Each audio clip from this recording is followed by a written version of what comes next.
Hey everyone, my name is Chris. On this channel, we talk Kanye West. It was the 7th anniversary of Yeezus today, and you may have noticed that earlier Travis uploaded his video ranking the songs on Yeezus, and I wanted to do the same, giving you my perspective and my tastes. Actually, don't know what his list is. I haven't watched a video yet, so I'm curious to see how close we are. I definitely know that our number one songs are going to be different, but I feel like the top five, maybe close. I don't know, but you can see the track list for Yeezus here. I'm sure you hopefully know the album entirely by heart at this point, but let's get into it. For each song, I'm going to be saying the thing that I like the best and kind of the thing that I like the least, which blasphemous, but you always have some things. So number 10, we have to go with Send It Up.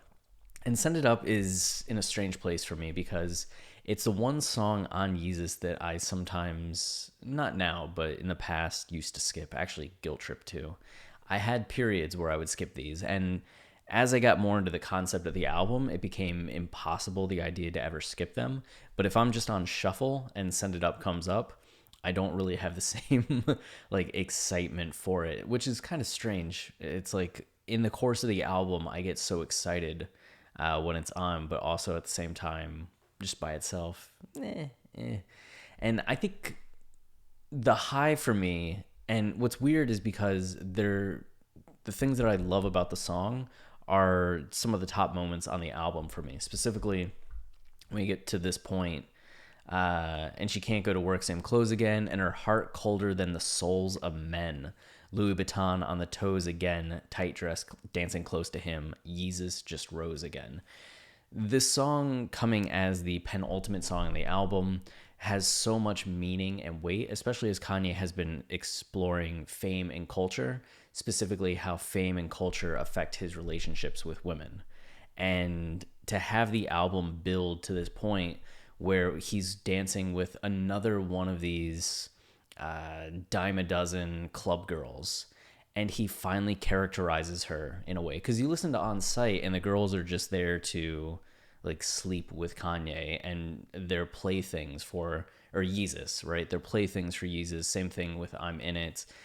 You have more of these complicated relationships on Hold My Liquor and Guilt Trip with his exes, but a lot of the women from the club aren't really characterized all that much, except for maybe Guilt Trip. She's just dancing on the lawn, fancy like the things she like, which is such a like insightful moment. But here you get just this final image of this girl that's dancing close to him with the Louis Vuitton on her toes, just like the ideal perfect club girl, knowing that her heart is colder than the souls of men. Like Kanye will never be able to have a relationship with a girl like this, just because, as we see over the course of the album, the women like this are more concerned about what men to them represents, what bags they can get them, what lifestyle they can get them, rather than the relationship, which sets up Bound 2. And just Yeezus Rose Again refers, of course, to his Johnson. And to have like the idea of Yeezus and like this figure that's been so prominent on the album just reduced down to an erection is wild too, because it really takes away from the Yeezus persona and character and shows that it's just nothing but like a sex drive, which really sets up Bound 2. So I love that Send It Up is doing that, but at the same time, I think the thing that I like the least about the song is just that I think the production is a little too slow for my taste. Does it quite, not as exciting for me. And I get that there's a thematic purpose to that, in the sense that On Site comes in with such vigor and heft and really sets the mood, and Send It Up is supposed to be a counterpoint to On Site. That when you start the journey, that lifestyle feels very grand, but when you get to it at this point, you're supposed to realize that this lifestyle is becoming stale, which once again sets up Bound 2.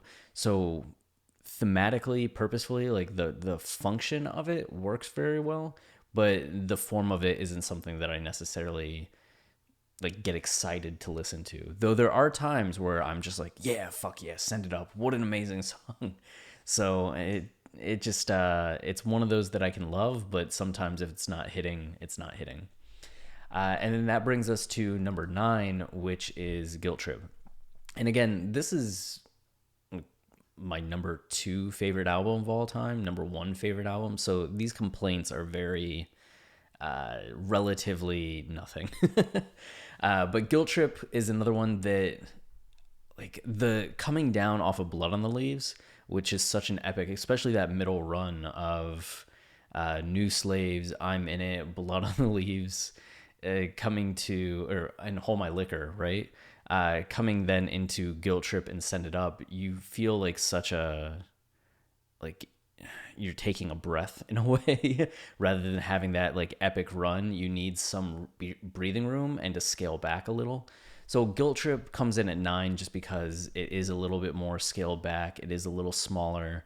And I know that I think this is a song that over time I've come to appreciate more and more and more, especially as the years have gone on.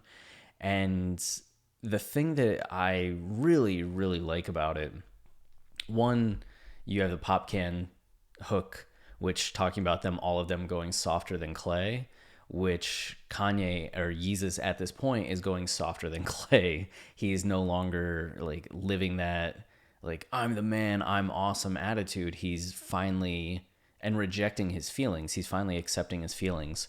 So to have Pop Can kind of in that hook, like showcasing that and identifying that, I always like. But the thing that gets me and the line that I love the most is your feelings like Zulu, then nothing is a shaka. So this comes after pour a little champagne, cranberry vodka, feeling lied to like parents never said you adopted. Your feelings like Zulu, then nothing is a shaka. So he talks about the relationship ending and the state of the relationship being like your parents never telling you that you're adopted, how devastating and shattering that would be. And then he compares that to the Zulu nation, which the African tribes, especially I guess in the Zulu area, if I'm not Zulu area, but the Zulu tribes were very divided for a time. And then it was Shaka Khan that united them and kind of brought them more into that like empire state of things. So he is kind of a legend in that arena for that.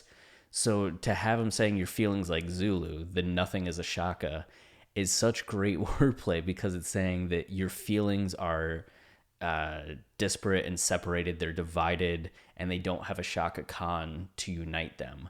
Nothing can be a shaka. Nothing is a shaka in that state. But how he plays on it, it's saying nothing is shocking, right?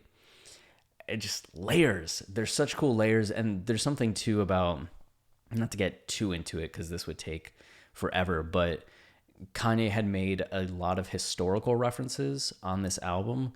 Malcolm X, Martin Luther King, other like civil rights eras things. So for him to now like jump back to not just the historic aspects of Black culture in America, but to go back to Black culture in Africa is one of the cool like thematic through lines on this album that probably doesn't get talked about enough or appreciated enough, in just the way that Kanye continues to bring up those examples again and again to create a motif that adds more layers to the conversation. So that's what I really love about Guilt Trip.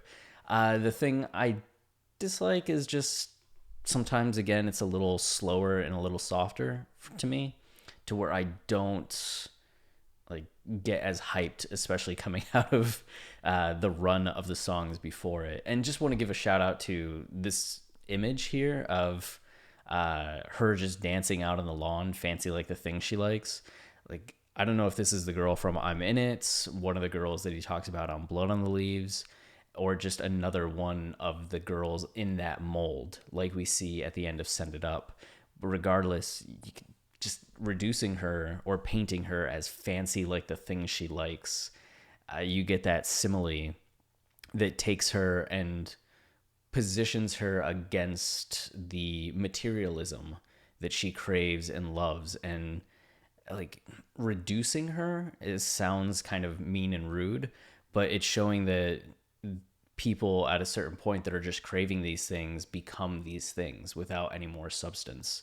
So that little image there is always so poignant to me. Next, maybe it's blaspheming, but I have I Am a God at the number 8 spot. And I love I Am a God. It's just all the other ones get me a little bit more hyped. And it's one of those things where I think just the verse goes by so fast. That's kind of the thing that's so disappointing to me is that I Am a God doesn't go longer. And the verse maybe isn't my favorite verse on the album. It just feels like a little trim, where I want a bit more heft, which is why we get that middle portion that I love so much and we'll keep talking about over and over again. But it really feels like in a way that we're building up to that New Slaves. And I think that the thing that I love the most about the song is around that verse is so much.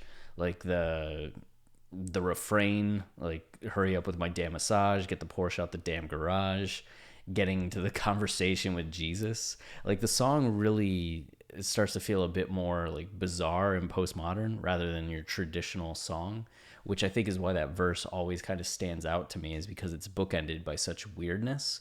But the fact that you have him having a conversation with God, setting up this ego that he's going to try to flex on New Slaves and fails to do so with the revolution he wants to create. I love the end of I Am a God so much. And then the screaming too, because the screaming, I'm sure there's a lot of people that are just like, why does he scream? That's weird. But when you look at somebody that's really torn and frustrated and doesn't know how to use their power and thinks that they're a god but can't get croissants in a French restaurant, like, it really challenges your sense of divinity and leaves you with this fragmentation that causes you to scream. So I'm a God comes in there at number 8.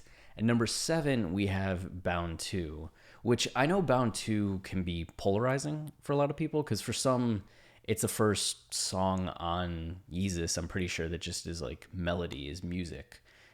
And for a lot of people, it's an oasis or like the calm at the end of a storm that they really are like, oh, thank goodness we get the relief of finally getting like music, music, music. And to others, I think it's just kind of a weird song to some people and they don't quite get the romantic aspects of it. It still reads a little harsh. The thing that I probably dislike about it, I don't know, that it ends. That's kind of cheap, but I don't have all that much to complain about with this one. The thing that I really love about it, I think has to be, and I'm sure Travis probably mentioned this when he talked about it, is the Jerome's in the house, watch your mouth. Because you really think when you're getting through this that he finally, at the end of everything, has met a girl that he is going to potentially have a relationship with. She's better than the women we've seen him be with previously on this album. And he's trying to be on his best behavior. He's gone through some shit. He's realizing he needs to be better, do better, and find a more meaningful relationship because that's all that he has really wanted. And it's what he's been running from to this point. That's kind of the plight of Yeezus, is getting over his heartbreak and getting over his fear and trying to actually have a relationship with somebody again. So there's a lot of beauty building up to that, especially with just like, I'm tired, you tired, Jesus wept. And this idea of like, you're not leaving here alone. Like, you're going to fall in love. You're bound to fall in love. But when you arrive at Jerome's in the house, watch your mouth. It can feel like, where did that come from? Why is he mentioning Jerome? If you didn't watch the show Martin back in the day, you might not realize that Jerome's a pimp character that would show up and be like, Jerome's in the house, watch your mouth, and was always macking on women, always like, he was just, it was Martin dressed up as this like older pimp figure that was supposed to visually be disgusting, and yet he has this ego and charm and relentlessness in his pursuit of women that's comedic because of how absurd he looks and acts. He's essentially a man-child. So for him to say Jerome's in the house, watch your mouth, it not only channels that energy of Jerome, who Kanye had been, That's who he wasn't on site. He was a Jerome figure. Like just the guy in the club moving through thinking he's entitled to everything, trying to get with every woman. And he's better now. He's trying to actually have a serious relationship, but he is still hesitant, aware of the Jeromes that are around, and trying not to say all these romantic things where people could judge him, where people might think less of him as a rapper or a man or an artist, that you have people that still expect you to be and act a certain way that's part of the ego that Kanye struggled with, or that Yeezus struggled with so much on this album. So have this final moment of the ego and the fear ride back in is a great way to, I think, end the album, just with that mixture, and really sets up the life of Pablo very well. Which one? So Bound 2 right there. And number 7, I have On Sight, which feels criminally, wait, 10, 9, 8, 7. At number 6, I have On Sight, which feels low to me because there are few things in this world that get me as excited as the opening notes to On Sight, like music wise, right? It's just one of those songs that just, the intro is so powerful. The opening lines of Yeezy season approaching, like, man, iconic. It's become iconic, and maybe my favorite Kanye opener in general, which, no, that's not true because I thought about Killing You is my favorite Kanye song, but potentially second favorite opener. The thing that I dislike is that it does feel short, right? It's just a brief step into this world to kind of introduce us and set the stage. In that way, it's not, doesn't have like a lot of the same depth. It's pretty just like straightforward and getting you into the world and the character and some of the story in the quickest and most efficient way possible.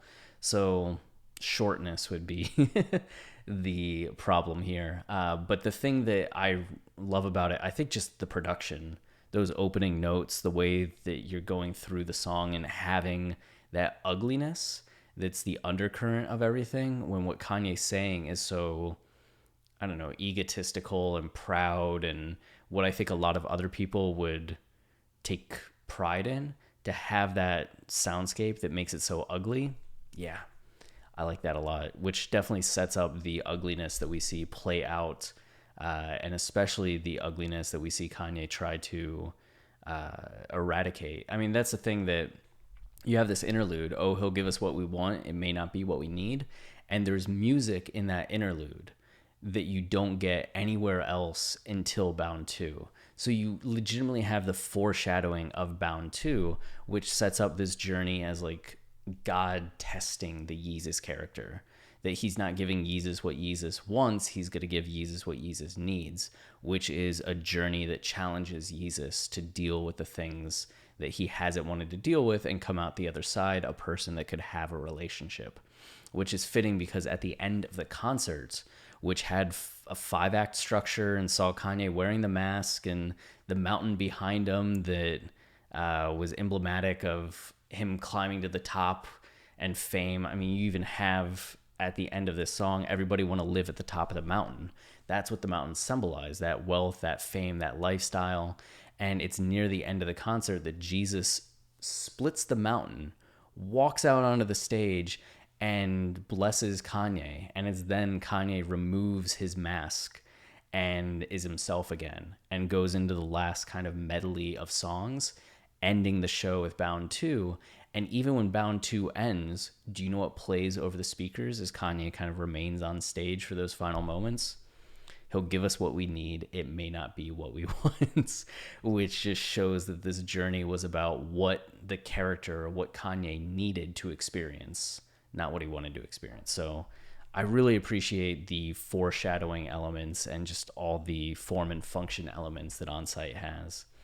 Next, at number 5, we have New Slaves, which I'm sure would be higher for some people, which it's an epic. It's just, I get so much more excited about the other ones, which I already get super excited about New Slaves. But the thing that I don't like. Maybe it was a mistake to try to think of the things I don't like, because as we get higher on the list, I just don't have anything. I mean, maybe my biggest complaint would just be that the outro, what he's saying gets a little muddied, so it can take away from maybe some of the depth that's actually there.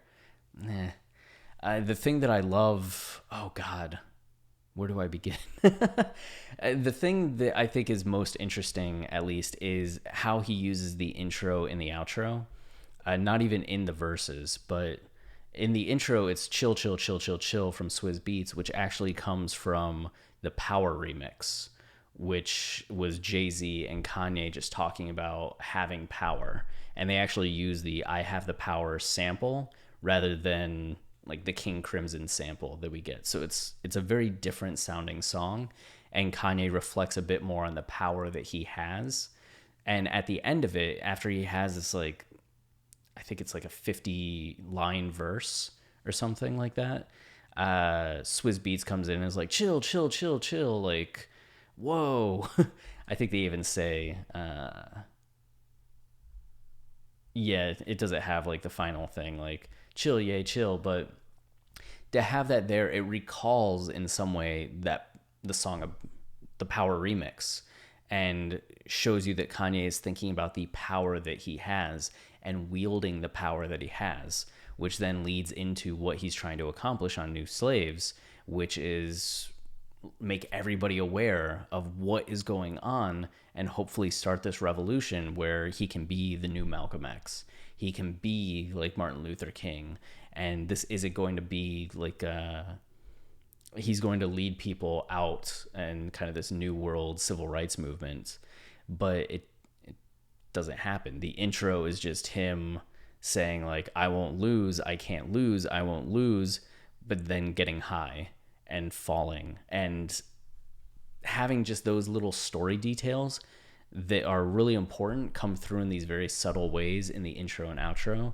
I get a big kick out of, and especially this last part here, the sample from Omega. It's called Pearl Hair Girl. And just one day the sun, too tired to shine, slept in the deep green somber lake, and in the darkness the world did ail until she came for all of our sakes. Kanye is the sun that's become too tired to shine. He was trying to use the power that he felt he had on I Am a God to do something meaningful, and yet he isn't able to accomplish it, and it wears him out. And instead of continuing to fight, he's the sun that's too tired to shine, and he's going to kind of drown in this lake until this girl comes and saves him, which is what we see play out over the course of the album. So the song is like a pivotal moment story-wise, and also has that same foreshadowing of On Sight, goes into all this stuff and really mixes in the cultural elements and the way that those elements influence our behavior, that sets up the world that the Yeezus character exists in that's ruining his relationships. So much going on in the song, amazing. At number 4, we have Black Skinhead, which I just personally get really hyped over the production elements of Black Skinhead. It's just a song that from the first time I've heard it, I was like, yeah, this is my jam. And to this day, 7 years later, I'm just like, yes, Black Skinhead's playing. Yes, here we go. The fact that he has black just being repeated over the course of it, I'm sure some of you have heard me talk about this before, but so many people talk about like the racial themes that are so clear on To Pimp a Butterfly and so meaningful on To Pimp a Butterfly. And I absolutely agree, but I wish more people saw how the commentary that Kanye was making on Yeezus about race in America and how actually similar To Pimp a Butterfly and Yeezus are in terms of their content and what's being said, or their mission and perspective on what's being said.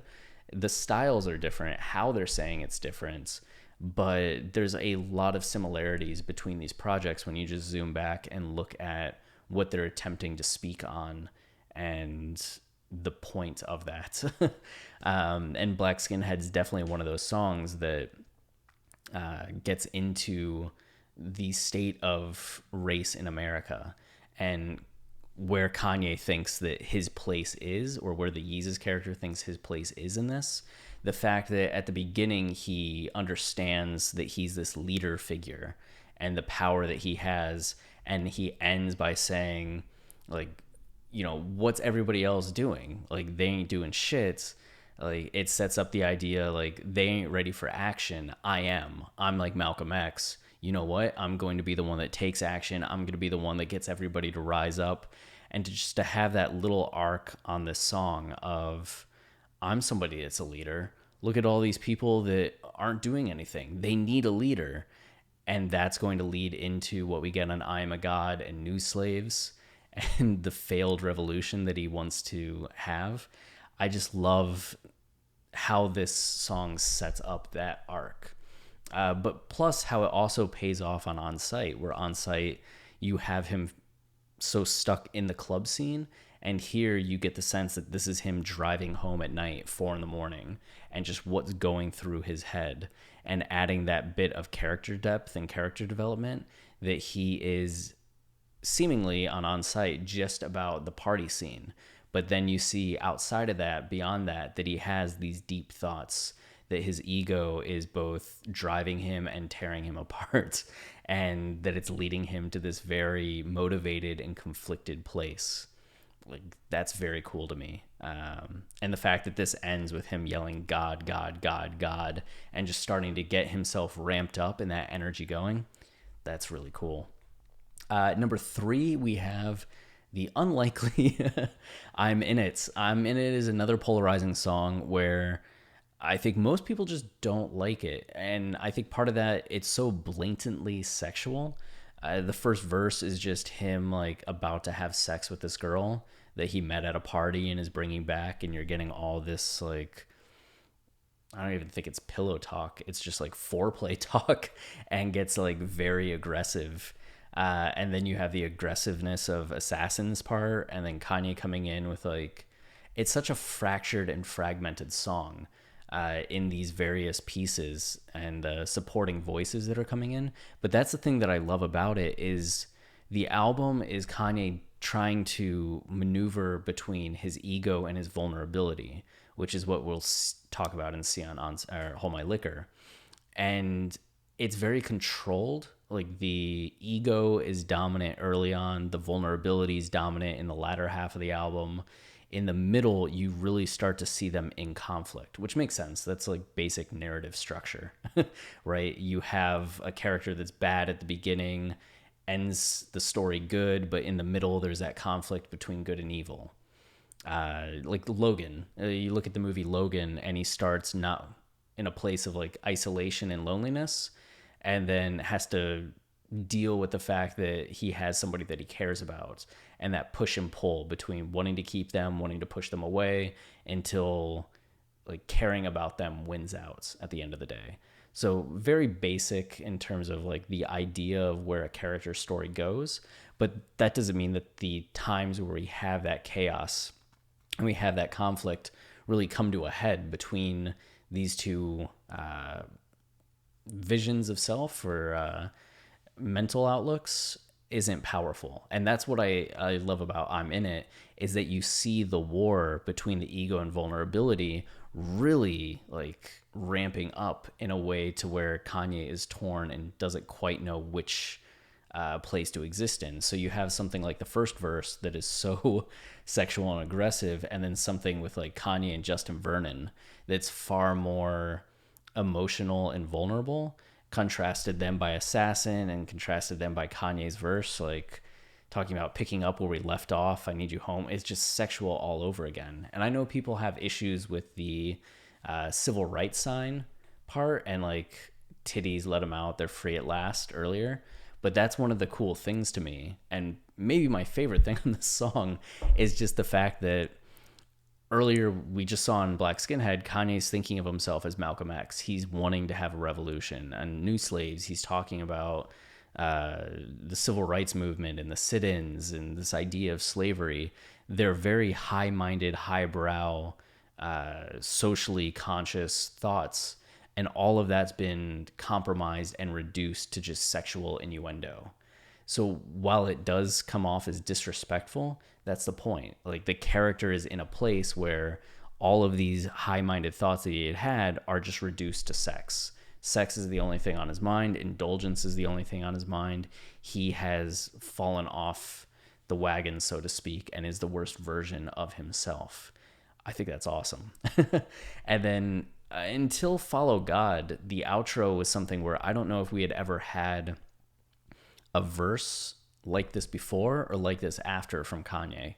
Just the punctuation of it, the flow of it, the way it jumped like thought to thought to thoughts while still staying in this place of like ego and it's like ego and vulnerability. You just get that mix coming through, like Michael Douglas out the car now, like got the kids in the wife life, but can't wake up from the nightlife. I'm so scared of my demons, I go to sleep with a nightlight. Like the juxtaposition between those states of being is so great. Yeah, I mean, it's awesome. And I think it's one of the songs that hopefully over time, more and more people start to appreciate the depth of. Next, we have Hold My Liquor coming in at number 2.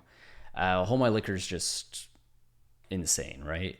Like you have Justin Vernon and Chief Keef representing vulnerability and ego, and the way that these two, and it's really the introduction of these on the album, and the way that Kanye is using features on the album to either represent vulnerability or represent ego. So cool to me. And to have the emotion of the verse and the avant-gardeness of this verse, like there's so many cool song structure elements on Yeezus that I love because all the songs are so atypical of what you expect a song to look like. Not even just how it sounds, but just the structure of it. That extended verse here is something that I love so much. All the lines I think are amazing and iconic.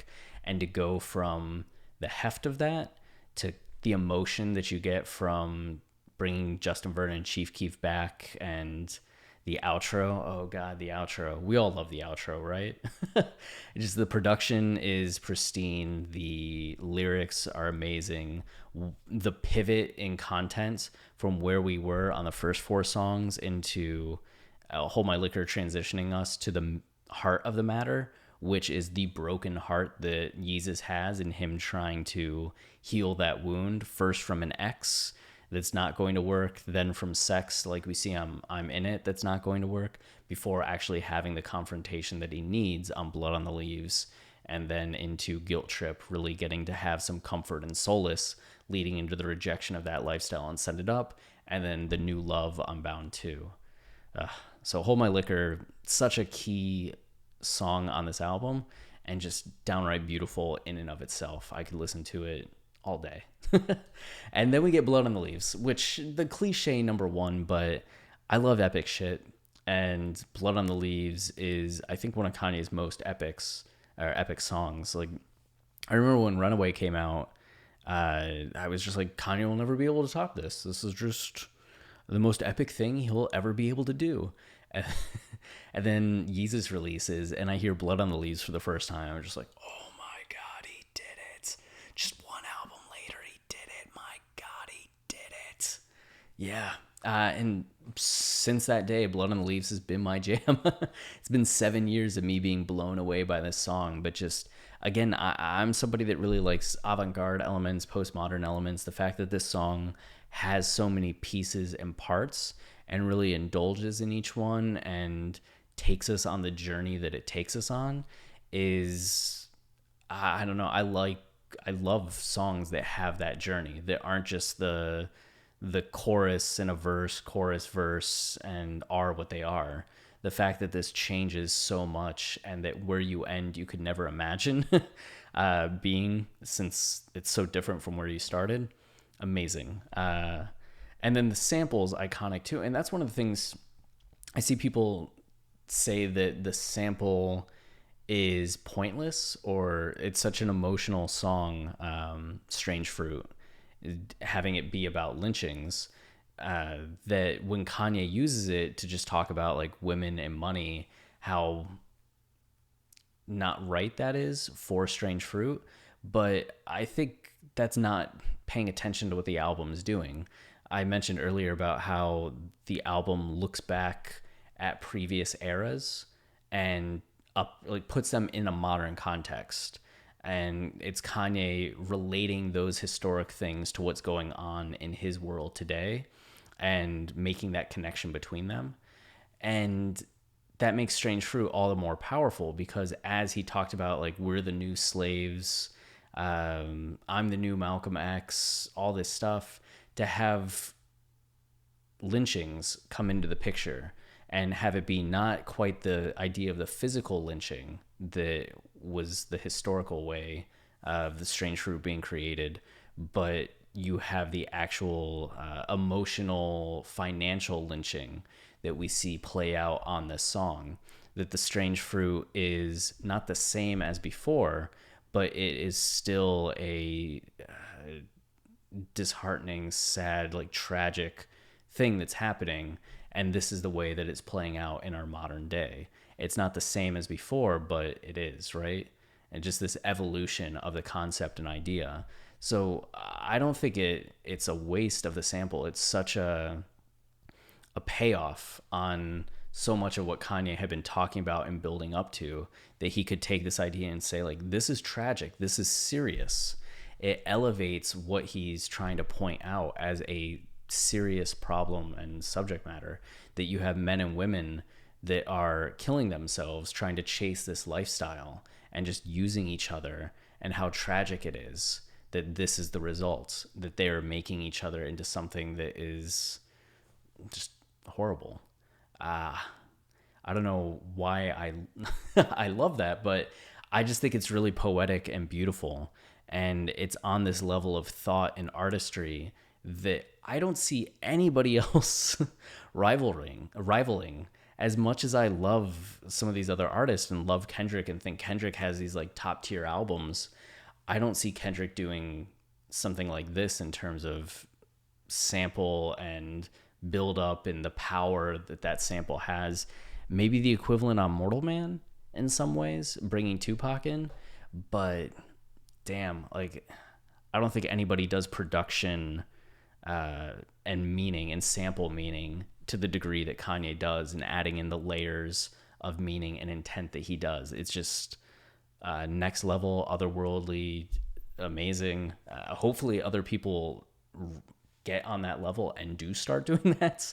I can only hope one day, but until then, like, my goodness, I don't think you can find many other songs that are in the same ballpark of Blood on the Leaves. Maybe there's others that are catchier, maybe there are others that have lyrics that hit you harder, but there's just something about Blood on the Leaves that I find so unique and so uniquely powerful that it has to be number one. It's still like a top 5 Kanye song for me overall. So definitely my number one on Yeezus, and that completes my list.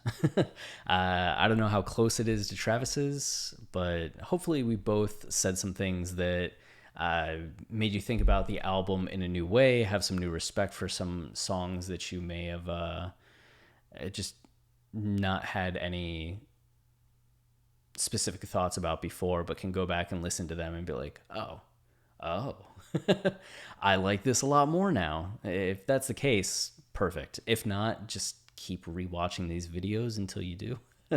But until the next time, if you want to help out the channel, the easiest way is just liking, subscribing, commenting. All those things tell YouTube this is worthwhile content. We also have our Patreon that has all of our podcast episodes, all of our line-by-line lyrical analysis. So if you enjoy the kind of analysis that we do and want the more in-depth song-by-song version, where episodes are, an hour to 2 hours, you can find that on there, $5 a month. We're also in the midst of a mini season where we're talking Kanye hot takes.